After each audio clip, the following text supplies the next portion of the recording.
अरे महादेव, देव के देव महादेव के चरणों में प्रणाम। मैया भवानी के चरणों में प्रणाम। सभी गुरु भाई बहन के चरणों में, हरेंद्र भैया के चरणों में प्रणाम, नीलम दीदी के चरणों में प्रणाम। हमारा प्रणाम स्वीकार करें।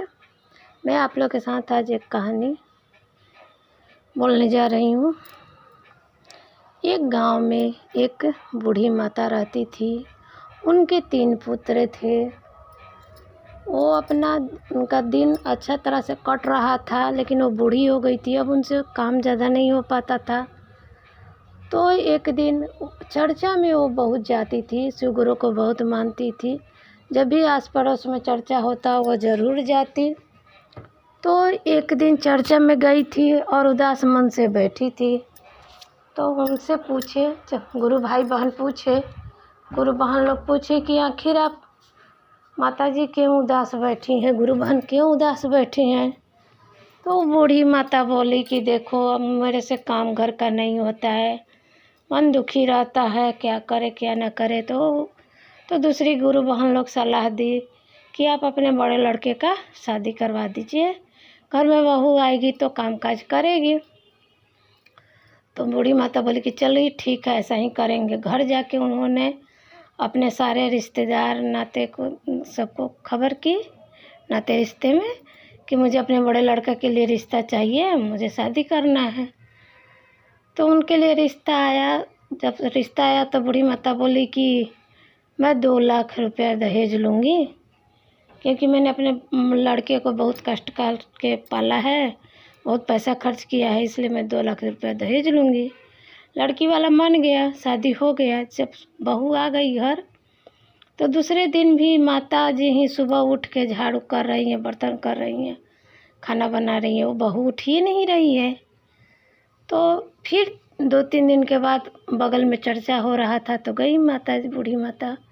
तो हाँ, गुरु बहन लोग पूछ गई, अब तो ठीक है ना, बहन लोग आ गए, बहू आ गई है आपके घर में, तो अब आपको काम नहीं करना पड़ा रहा होगा। तो बोली माता कि नहीं, ऐसा कुछ नहीं है, वो तो बिल्कुल काम नहीं करती है, दिन भर सोए रहती है, हम ही खाना बनाते हैं तो खाती है।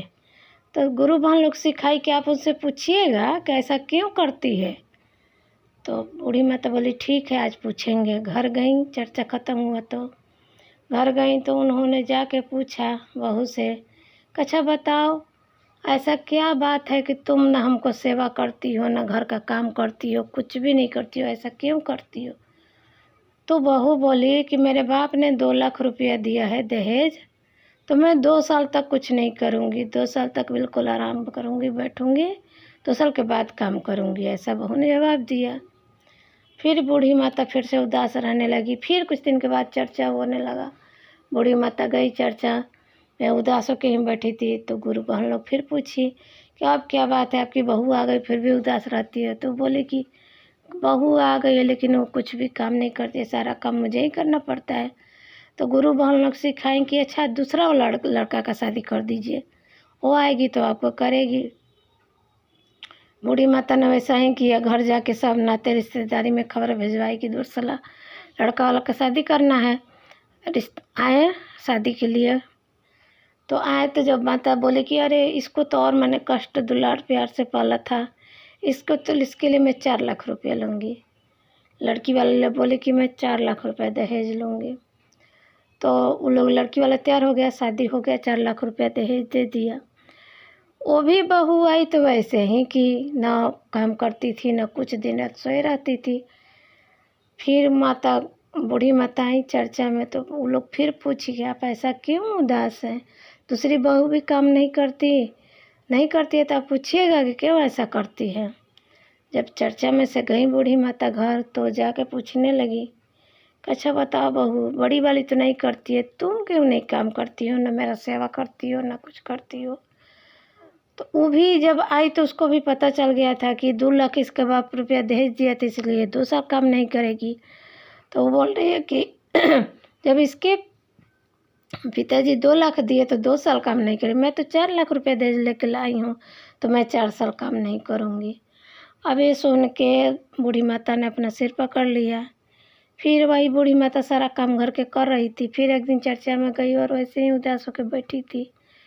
तो गुरु बहन लोग कही कि अब की बार तीसरा वाला लड़का का शादी कर दो, सब ठीक हो जाएगा, जो होना होगा होगा। बूढ़ी माता ने वैसे ही खबर भिजवाया सब जगह तीसरा वाला लड़का का शादी करने के लिए। फिर वो, लेकिन इस बार उन्होंने दहेज नहीं लिया, इस बार फ्री में ही शादी करवा ली। फ्री में शादी करवाई तो ठीक है, बहू आ गई। फिर जब दूसरा दिन सुबह हुआ तो 4 बजे अपना माता जी का आदत था, उठती थी, झाड़ू बहाड़ू करती थी। जब झाड़ू बहाड़ू करने लगी तो वो बहू तीसरी वाली उठ के आई और बोली कि माता जी मेरे रहते आप क्यों काम कीजिएगा, मैं सारा काम करूँगी, आप आराम कीजिए। फिर बूढ़ी माता को कुछ आराम मिला और वो घर का सारा काम करने लगी। ऐसे ही दिन बीतने लगा। अब चर्चा में जाती बूढ़ी माता तो खुश रहती, बड़ी छोटी बहू की तारीफ करती। एक दिन गंगा स्नान था तो माता जी बोली कि उन दोनों से चुपचाप ही ना हम दोनों चलेंगे सुबह सुबह उठ के गंगा स्नान करने, वो तो लेट से उठती है। अपना माता जी सुबह उठी और छोटी वाली बहू को लेकर गंगा स्नान को चली गई। ये दोनों बहुएं बहुत लेट से सोई थी, 10 बजे उठी तो शिव गुरु अपना गए दोनों का परीक्षा लेने। अपना साधु के भेष रूप धर के अपना गए, वहाँ पर जाके चिल्लाने लगे कि भिक्षा दीजिए, भिक्षा दीजिए, कोई है ब्राह्मण को कुछ दे दीजिए। तो बड़ी वाली और छोटी वाली दोनों भी आई, मझली वाली बोले कि घर में पता नहीं वो लोग कहाँ रखती है क्या चीज़, हमको कुछ पता नहीं, हम कुछ भी दान दक्षिणा नहीं देंगे, आप यहाँ से चलिए जाइए। ऐसा ही दुत्कार के बोल दी साधु को। तो गुस्से गुरु थे तो गुरु भगवान को गुस्सा आ गया शिव गुरु को। उन्होंने कमंडल में पानी लिया था और दोनों पर पानी छिड़क दिए तो वो भैंस बन गई, दोनों जैसे गाय बन गई, गाय भैंस होता है वैसे गाय बन गई। तो शिव गुरु तो चले गए। फिर बूढ़ी अपना उधर से आई गंगा स्नान करके, तो आके घर में उन लोग को खोजने लगी और आके देख रही है कि मेरे द्वार पर 2 ठो गाय बंधा हुआ है और घर में बहू लोग नहीं है। बहुत दुखी हुई। उसके साथ बहुत लोग गलती करती थी लेकिन बूढ़ी माता ऐसी नहीं थी, उनको सबके लिए माया आता था। फिर वो बाहर निकल के पूछने लगी अगल बगल से कि क्या आपने मेरी दोनों बहू को देखा है। एक आदमी सारा ये सब खिस्सा देखा था, उसने बता दिया कि एक साधु महात्मा आए थे तुम्हारे दरवाजे पर, मांग रहे थे कुछ खाने के लिए, इन लोग नहीं दिया, गुस्सा में जल इन पे छिड़क दिया तो गाय बन गई। तो बूढ़ी माता रोने लगी कि मेरी बहू लोग गाय बन गई, मेरा लड़का जब आ जाएगा तो हमको बहुत डांटेगा, बोलेगा। फिर वो बोले कि किधर गए हैं साधु महात्मा, मैं उनके जाके हाथ गोड़ पड़ूंगी। तो अपना वो बताएं किस तरह से, जिस तरह से आप आई हैं गंगा घाट तरफ से उधरे वो गए हैं। फिर बूढ़ी माता चली गई साधु बाबा के खोज में, गई अपना उधर। तो जाते जाते मिल गए साधु भगवान, तो उनके पैरों में गिर गई, बोली कि उन लोग से गलती हो गया है, मैं आपसे माफ़ी मांगती हूँ, आप ना उन लोग को फिर से मनुष्य का तन दे दीजिए, नहीं तो मेरा लड़का बहुत दोनों आएगा तो मुझे मारे पीटेगा, बोलेगा। जो भी हुआ, जैसी भी मेरी बहू है लेकिन है तो मेरी बहू।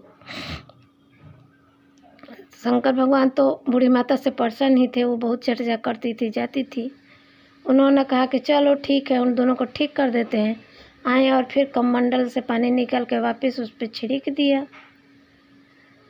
वो दोनों अपना औरत के रूप में आ गई और वो जैसे ही औरत के रूप में आई अपनी सास के पैर पर गिर के और माफ़ी मांगी और घर का सारा काम करने लगी, मिलजुल के रहने लगी। वो लोग को ज्ञान हो गया था कि नहीं ऐसा नहीं करना चाहिए, गलत है।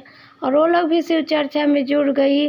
अपना तीनों बहू और सास जब भी मौका मिलता है शिव चर्चा करते और राजी खुशी घर में रहने लगे। इसीलिए कहा गया है कि शिव गुरु को शरण में जाइए, गुरु आप पर दया जरूर करेंगे। हर हर महादेव।